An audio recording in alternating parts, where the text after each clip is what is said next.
Olá pessoal, eu sou André, sou professor de Química e este é o nosso primeiro vídeo da série sobre termoquímica, em uma abordagem voltada para o ensino médio. Antes de qualquer coisa, é importante ressaltar que vídeo não cumpre o mesmo papel que a aula presencial. Ele é uma ferramenta interessante para levar alguns conteúdos para os estudantes, mas não cumpre o mesmo papel não. E neste vídeo, nós vamos falar dos conceitos gerais de termoquímica, para a gente perceber o que acontece quando um sistema está absorvendo ou liberando energia, o que são reações endotérmicas e exotérmicas e como a gente pode perceber esses processos no nosso dia a dia. Bora para o conteúdo? Um exemplo bastante interessante para a gente começar a discutir as energias envolvidas em uma reação química, quanta energia é liberada, quanta energia é absorvida, é nós pensarmos na energia que a gente consegue obter a partir dos nossos próprios alimentos. E a gente pode encontrar tabelas com valores aproximados ou médios do teor energético de alguns elementos que a gente consome em livros, em materiais por aí. Eu mesmo peguei essa tabela aqui de um livro, que me dá a energia fornecida por um certo alimento em quilocalorias para cada grama daquele alimento. Então, se nós pegarmos carboidratos ou glicídios, ele tem um teor energético lá em torno de 4 quilocalorias, 4.000 calorias para cada grama desse carboidrato. Já uma proteína tem um teor energético lá na casa dos 5,2 quilocalorias para cada grama. Uma gordura, um óleo ali, um lipídio, vai ter um teor energético ainda mais alto, de cerca de 9.000 calorias, 9 quilocalorias, para cada grama daquele material. E é essa energia que nós utilizamos para fazer todas as nossas atividades, desde andar, correr, estudar, mas até mesmo para respirar, né? E para ficar vivo de uma maneira em geral. Para alguns alimentos industrializados que a gente encontra por aí, o teor energético vai aparecer nas suas embalagens, como por exemplo aqui nessa lata de refrigerante, que diz que cada porção de 350 mililitros, que é o que tem na latinha no caso, tem um valor energético de 149 quilocalorias. Ou aqui nessa água de coco que eu peguei, onde cada porção de 200 mililitros tem um teor energético de 41 quilocalorias, ou 172 mil joules, 172 quilojoules. Já na embalagem desses biscoitinhos que às vezes a gente come num lanche no intervalo da aula, estava escrito que a porção de 26 gramas, 3 biscoitinhos, tem um valor energético de 117 quilocalorias. Tá, mas qual que é a relação dessa tal de caloria com a unidade de energia, o joule, que nós costumamos ver lá na física? Bom, ambas são unidades de energia e podem, portanto, serem convertidas entre si. Uma caloria corresponde a 4,1868 joules, aproximadamente 4,2. Só que a caloria é historicamente mais relacionada com os processos de transferência de energia devidos a diferenças de temperaturas, ou seja, calor, e corresponde à quantidade de energia necessária para elevar a temperatura de 1 grama de água de 14,5 graus Celsius para 15,5 graus Celsius. Já o joule está historicamente mais relacionado com o trabalho realizado por uma força, correspondendo à energia necessária para a realização de um trabalho onde uma força de 1 newton provoca um deslocamento de 1 metro. Tá, mas como é que a gente consegue medir de fato esses teores energéticos dos alimentos? Será que a gente tranca a pessoa dentro de um recipiente, dá comida para ela e vê quanta energia é liberada pelo consumo desse alimento? Na verdade não, né? Ainda bem. O tipo de equipamento que a gente usa para investigar o teor energético dos alimentos é a chamada bomba calorimétrica. E o procedimento ele funciona mais ou menos assim. Nós colocamos uma pequena quantidade ali de um alimento em um determinado frasco, um frasco A. E injetamos, dentro desse mesmo frasco, uma enorme pressão de gás oxigênio, muitas vezes maior do que a nossa pressão da atmosfera. Em alguns casos pode ser colocado também, para facilitar algumas queimas, um frasco de ácido sulfúrico que vai catalisar a combustão desse alimento. Com esse recipiente fechado, a um volume mantido constante, um sistema elétrico aciona uma faísca. E como eu tenho um material que pode queimar aqui e uma pressão enorme de gás oxigênio, esse material vai queimar muito rapidamente, muito fácil. Com a queima desse alimento, é liberada energia, que vai ser transferida para uma água que está num recipiente aqui exterior, aquele onde o alimento foi queimado, e também está em uma quantidade conhecida. Esse recipiente que está com água tem umas pazinhas que fazem agitação para que a temperatura fique logo homogênea por aqui, e também tem nele ligado um termômetro, normalmente um termômetro digital aqui, que vai indicar para mim quanto que a temperatura da água subiu devido à energia recebida da queima desse alimento. E como vocês provavelmente aprenderam lá em física, eu posso descobrir o calor que, absorvido por uma certa quantidade de água, que provocou o aumento da temperatura dessa água, pela expressão de que o calor é igual a massa de água vezes o chamado calor específico da água vezes a variação de temperatura que aconteceu. Bom, a massa de água eu conheço. Fui eu que coloquei a água dentro do recipiente. O calor específico da água, normalmente lá em física, a gente considera como algo constante, como 1 caloria para cada grama de água para elevar sua temperatura a 1 grau Celsius. A rigor, esse valor não é constante não, ele varia de acordo com a temperatura. E o ΔT, a variação de temperatura medida, é a temperatura final do experimento menos a temperatura inicial, antes de eu queimar o alimento. Com isso eu sei qual foi a energia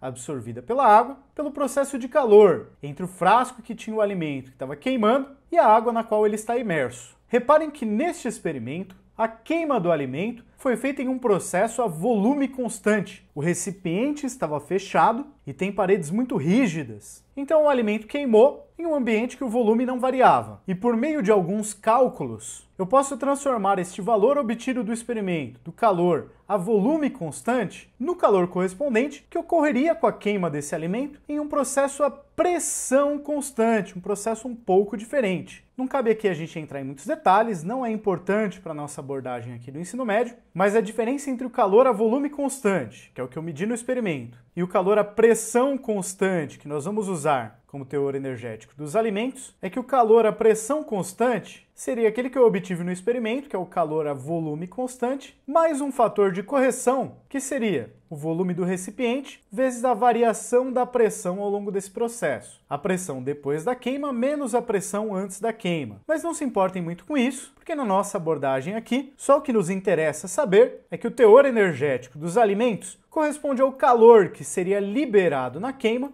em um processo realizado a pressão constante. E este calor, para um processo realizado a pressão constante, recebe na fisicoquímica um nome especial. Recebe o nome de variação da entalpia, ΔH, onde o símbolo H aqui se refere à palavra heat, que é calor em inglês. E eu vou deixar aqui para vocês o link de um vídeo que eu acredito que seja da Universidade Nacional de San Agustín, em Arequipa, no Peru. E nesse vídeo vocês podem ver como que é o experimento, a operação de uma bomba calorimétrica. E eu faço aqui um pequeno parênteses para a gente perceber que, de fato, o calor em um processo a pressão constante será diferente do calor transferido em um processo semelhante, só que a volume constante. E aqui eu vou pedir que vocês pensem um pouco lá na física, quando vocês estudam a termodinâmica dos processos de calor e trabalho envolvidos no aquecimento de um gás. Se eu aqueço uma certa massa de um gás por meio da chama de um bico de Bunsen, por exemplo, em um processo a pressão constante, então aqui sobre ele tem a pressão da atmosfera, mais a pressão exercida por essa massa de 1 kg. E aqui essa massa de 1 kg, se estiver sobre a superfície da Terra com uma gravidade de aproximadamente 10, está exercendo uma força de 10 newtons sobre esse êmbolo. Se eu pego essa força e divido pela área do êmbolo, eu calculo a pressão exercida por essa massa. Então teria a pressão da atmosfera mais a pressão exercida por essa massa. Ao longo do experimento, eu não vou colocar nem tirar mais nada aqui de cima que possa alterar a pressão. Então esse primeiro experimento é um processo a pressão constante. Para elevar a temperatura aqui deste gás, por exemplo, de 25 graus Celsius para uma temperatura de 35 graus Celsius, eu tenho que transferir para ele uma certa quantidade de energia pelo processo de calor. Se eu pego essa mesma quantidade de gás e vou querer fazer a mesma variação de temperatura, de 25 para 35 graus Celsius, só que agora num experimento feito a volume constante, então eu boto alguma trava aqui para segurar essa tampa na mesma posição. O volume inicial e o volume final do sistema são os mesmos. Para eu causar a mesma variação de temperatura, eu preciso dar menos energia para esse gás na forma de calor, se comparado com o que eu tinha dado no primeiro experimento. Mas por que isso? No segundo experimento, toda a energia que eu forneço pelo processo de calor para o gás fica contida dentro do sistema. O gás está recebendo energia na forma de calor e não está executando nenhum trabalho, não está empurrando nada. O volume está mantido constante, não está? Só que no primeiro, parte da energia que eu fornecia para o sistema pelo processo de calor está escapando do sistema, já que o sistema está realizando o trabalho. Por que ele realiza trabalho? Porque ele está empurrando este êmbolo. Se ele está empurrando o êmbolo, ele está realizando o trabalho, está mandando energia para fora pelo processo de trabalho. Logo, se eu quero a mesma variação de temperatura, de 25 para 35, de 25 para 35 graus Celsius, no primeiro experimento eu preciso mandar mais energia pelo processo de calor para dentro do sistema. E em consequência disso, normalmente o calor a P constante, que é a nossa variação de entalpia, que vai ser muito importante para a gente aqui em Química, normalmente é maior do que o calor a V constante. E eu digo normalmente porque existem sim algumas exceções. E um exemplo de uma exceção é a água líquida entre as temperaturas de 0 graus Celsius e 4 graus Celsius. E para variar, a água aparece aqui de novo com um comportamento fora do comum. Para a água, assim como para outras substâncias, de 0 até 4 graus Celsius, conforme ela recebe energia pelo processo de calor, a temperatura aumenta. Até aí, nada em comum. Mas lembre-se que a água, nesta faixa de temperaturas, se contrai quando a sua temperatura aumenta, ao invés de se expandir. Deste modo, para a água neste intervalo de temperaturas, há uma inversão também deste comportamento. E o calor a pressão constante acaba por ser menor do que o calor a volume constante, diferente da maioria dos outros sistemas. Tá, mas por que a gente está tão interessado no calor a pressão constante? Se o calor a volume constante parece ser muito mais fácil de medir na bomba calorimétrica. E o nosso interesse nesse tipo de processo é porque processos a pressão constante são muito comuns e muito importantes e estão à nossa volta em toda parte. Se eu faço uma reação química em um tubo aberto, eu estou realizando esse processo a pressão constante. Se o tubo está aberto, a pressão sobre o sistema de reação é a pressão da atmosfera, do começo ao fim do experimento. Conhecer, portanto, o calor a pressão constante, o ΔH, para esse processo é conhecer a energia absorvida ou liberada na forma de calor nesse processo tão comum, tão cotidiano para a gente. Um motor ali em operação, não dá para a gente dizer que a pressão é constante, mas de forma aproximada até dá. Ele tem sobre ele a pressão da atmosfera, a pressão associada a diversas forças de resistência que agem aqui no movimento desse pistão e tem as explosões ali do combustível, dos gases, durante o funcionamento do motor. Mas no limite, a pressão que age sobre esse motor é a pressão da atmosfera ali. Ela vai crescer um pouco a hora que queima o combustível, vai diminuir um pouco a hora que o gás é expulso, mas apesar dessas oscilações a gente pode considerar aproximadamente constante, mesmo do ponto de vista do teor energético dos alimentos. Nossos organismos funcionam abertos para a atmosfera, então os calores envolvidos no consumo daqueles alimentos ali também são, de maneira geral, calores a pressão constante. Então, embora seja mais fácil medir quantitativamente no laboratório com a bomba calorimétrica os calores a volume constante, no dia a dia a gente lida com processos a pressão constante o tempo inteiro. Então o nosso calor a pressão constante, que recebe até por isso o nome especial de ΔH, variação da entalpia, é uma grandeza fundamental para a gente investigar as energias envolvidas nas reações químicas. E como eu já disse, recebe o símbolo H devido à palavra em inglês para calor.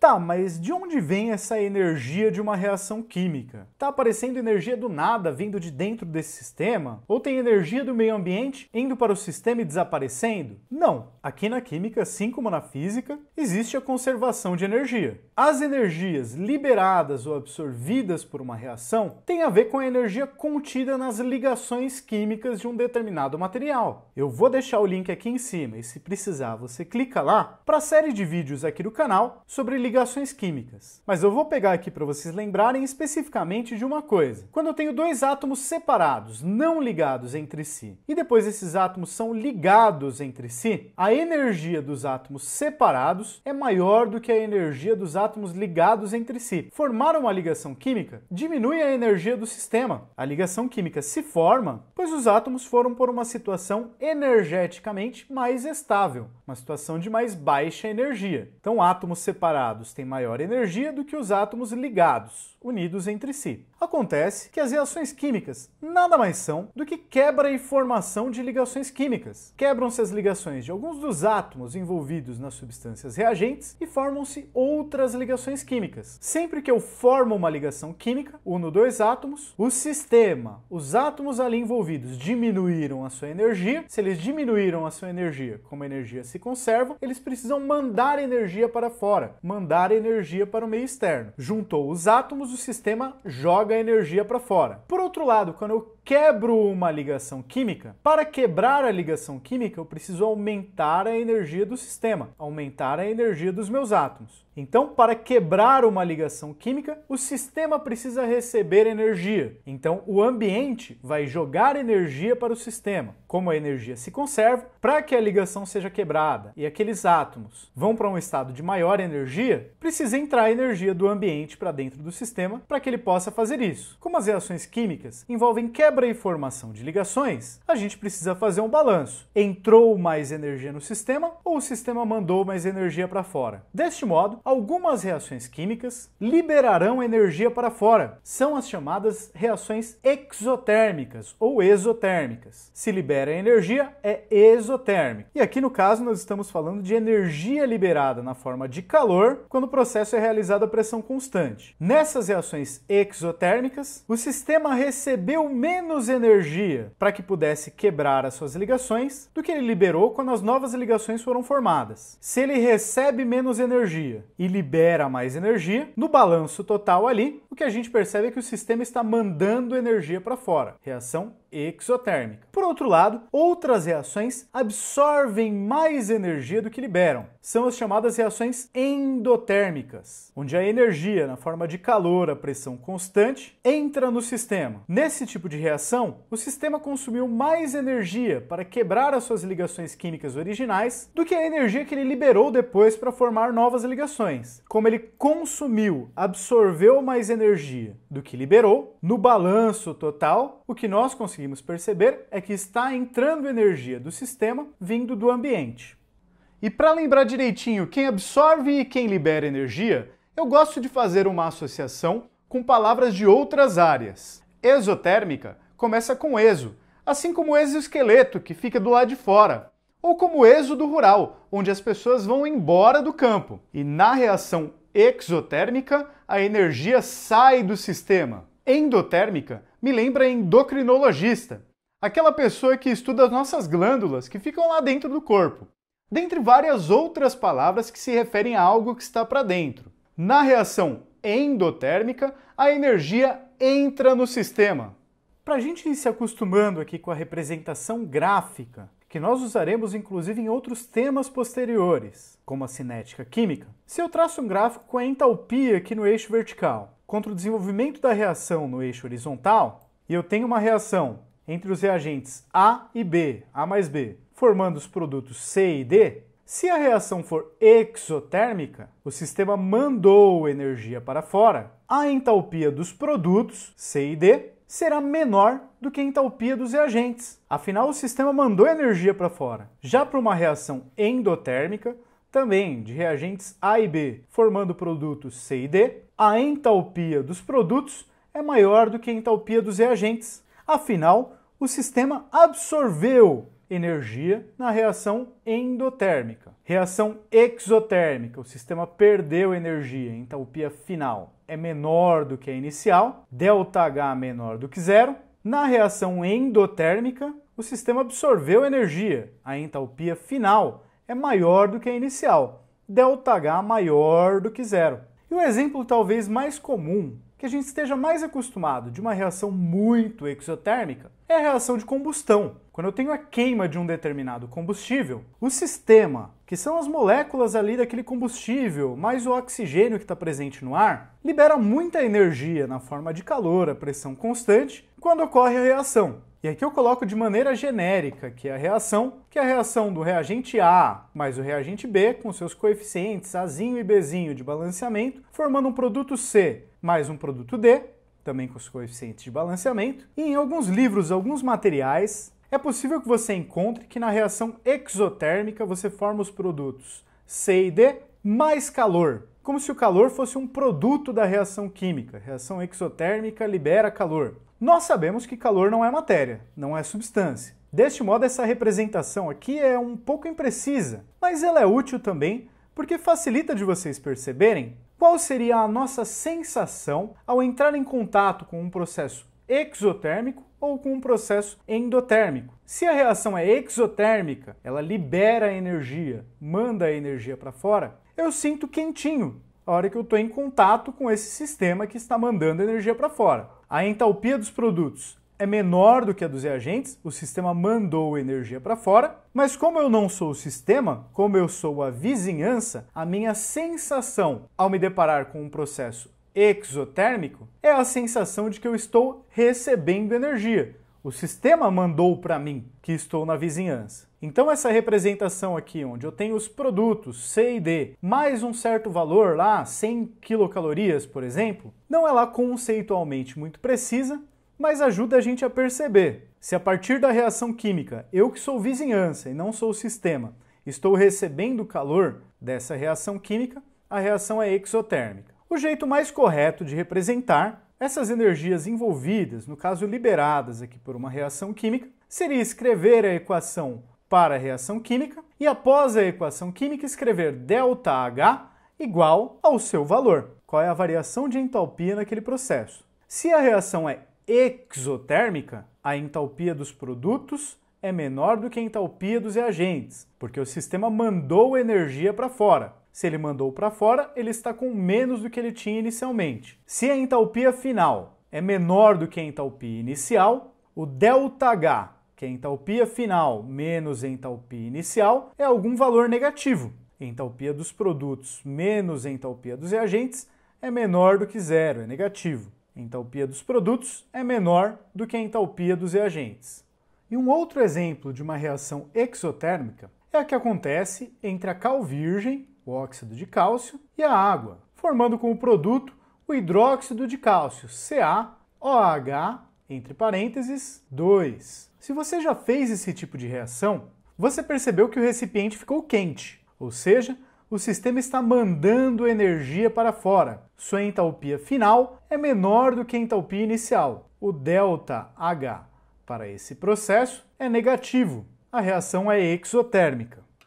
E essas variações de entalpia podem ser medidas tanto para transformações químicas, como também para processos físicos. Quando você está tomando um banho quente e aquele vapor de água condensa no espelho, o sistema, que é aquele conjunto de moléculas de água, está perdendo energia na forma de calor para a sua vizinhança, que no caso é o próprio espelho. Essa transformação física do vapor em líquido é exotérmica. O sistema mandou energia para fora. O mesmo valendo também para quando a água líquida congela. Eu preciso tirar energia como calor do sistema para que esse processo ocorra. Portanto, a solidificação também é exotérmica. Uma outra situação também sem reação é quando nós diluímos álcool etílico em água, como quando você está com a mão molhada de água e passa um álcool ali para limpar. Esse processo também libera energia e você sente nas mãos que os líquidos esquentaram. Nesses casos todos, não há ligações químicas sendo formadas ou quebradas. Então por que será que há essa liberação de energia? Aqui, quem está sendo formado são interações de outro tipo. São as chamadas forças intermoleculares, que são mais intensas no líquido do que no gás, mais intensas também no sólido do que no líquido, e são mais intensas também entre moléculas de água e moléculas de álcool do que entre o conjunto das moléculas de álcool umas com as outras. E outros exemplos aqui, que envolvem tanto ligações químicas como forças intermoleculares, são, por exemplo, a reação de ionização de um ácido. Vamos pegar aqui o ácido clorídrico, HCl, como nós vimos lá no nosso vídeo sobre os ácidos. Essa reação de ionização é a reação do HCl com a água, formando como produtos o cátion H3O+, cátion hidrônio, e o ânion Cl-, ânion cloreto. Ou também a dissociação do hidróxido de sódio, que nós vimos lá no nosso vídeo sobre bases, que ocorre ali em meio aquoso, onde os íons já presentes no hidróxido de sódio são dissociados, como cátion Na+, e ânion OH-. Ambos esses processos são exotérmicos, liberam energia. Nós podemos sentir que o recipiente fica quente depois de fazer esses processos. No primeiro caso, o sistema absorve energia para que a ligação entre H e Cl seja quebrada. Mas por outro lado, ele libera energia quando a ligação do H com a água acontece para formar o cátion hidrônio. Além disso, esses íons que vão ficar presentes ali na solução também interagem com os dipolos elétricos da molécula de água. E essa interação entre íon e o dipolo da água, ao ser formada, também libera energia, assim como uma ligação química. No caso da base é ainda mais interessante. Se nós considerarmos simplesmente a quebra da ligação iônica para formar o cátion sódio e o ânion OH-, dá a impressão que esse processo seria endotérmico, certo? Eu só tenho uma quebra de ligação e para quebrar ligação o sistema precisa absorver energia. No entanto, a hidratação do cátion sódio e do ânion OH-, a sua interação com os dipolos das moléculas de água, mais do que compensa a energia que o sistema absorveu para quebrar as ligações entre o cátion e o ânion. Deste modo, em ambos os casos, é liberada mais energia do que absorvida, e os processos são exotérmicos. E se os processos exotérmicos são aqueles onde o sistema libera energia, os processos endotérmicos são aqueles nos quais o sistema absorve energia. E a nossa sensação, quando nós entramos em contato com um sistema que está absorvendo energia, é a sensação de que ele está frio. Afinal, o calor está passando do nosso corpo para dentro do sistema. Em transformações físicas, nós estamos acostumados a pensar na fusão do gelo, onde o gelo absorve energia do ambiente para poder fundir. É necessário receber energia para poder quebrar as forças intermoleculares que estão muito intensas ali no sólido. Um outro exemplo é o seguinte: se eu estou agora com as minhas mãos sequinhas e passo álcool na minha mão, eu tenho a sensação de que isso aqui está esfriando. Mas por que será? Porque neste caso, o álcool está absorvendo energia da minha pele para poder evaporar. É o mesmo que acontece com a nossa transpiração.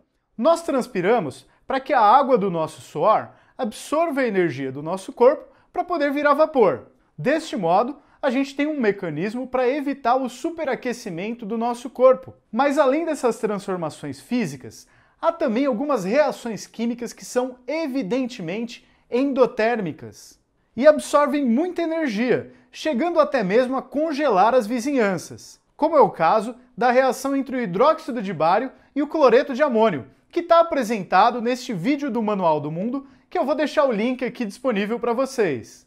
E nos processos endotérmicos, a entalpia dos reagentes é menor do que a entalpia dos produtos. Deste modo, a variação, o ΔH, que é a entalpia final menos a entalpia inicial, é positivo, é maior do que zero, mostrando novamente aquela representação problemática conceitualmente, mas que ajuda a gente a perceber a sensação que nós esperamos ter ao entrar em contato com um sistema que passa por um processo endotérmico. Nós temos novamente a reação do reagente A com o reagente B, formando os produtos C e D. Mas desta vez, nós colocamos o calor como se ele fosse um reagente da reação, o que de fato nós sabemos que não é. Mas isso aqui ajuda a gente a perceber que a reação endotérmica absorve, consome energia pelo processo de calor, recebendo essa energia do ambiente para que possa acontecer a reação química. Colocando aqui na representação mais precisa, nós temos a reação química de A mais B formando C mais D, e nós vamos representar que essa reação tem um ΔH, uma variação de entalpia que terá um dado valor numérico positivo neste caso, já que para a reação endotérmica, a entalpia dos produtos menos a entalpia dos reagentes é maior do que zero, é positiva, sendo que a entalpia dos produtos é maior do que a entalpia dos reagentes. O sistema precisa absorver energia, aumentar a energia contida dentro do sistema para que a reação ocorra. Bom, pessoal, é isso aí. Eu espero que vocês tenham gostado. E no próximo vídeo dessa sequência, nós vamos tratar dos aspectos quantitativos da termoquímica, da estequiometria dessas reações. Vamos falar sobre as entalpias padrão de formação, entalpia de combustão e entalpia de reação. E vamos aprender também a calcular a variação de entalpia, o ΔH, de uma reação, a partir da energia associada à quebra e à formação das ligações químicas. Fechando isso tudo com uma importante lei da termoquímica, que é a lei de Hess. Muito obrigado pela atenção, fiquem de olho nos próximos vídeos do canal e até mais!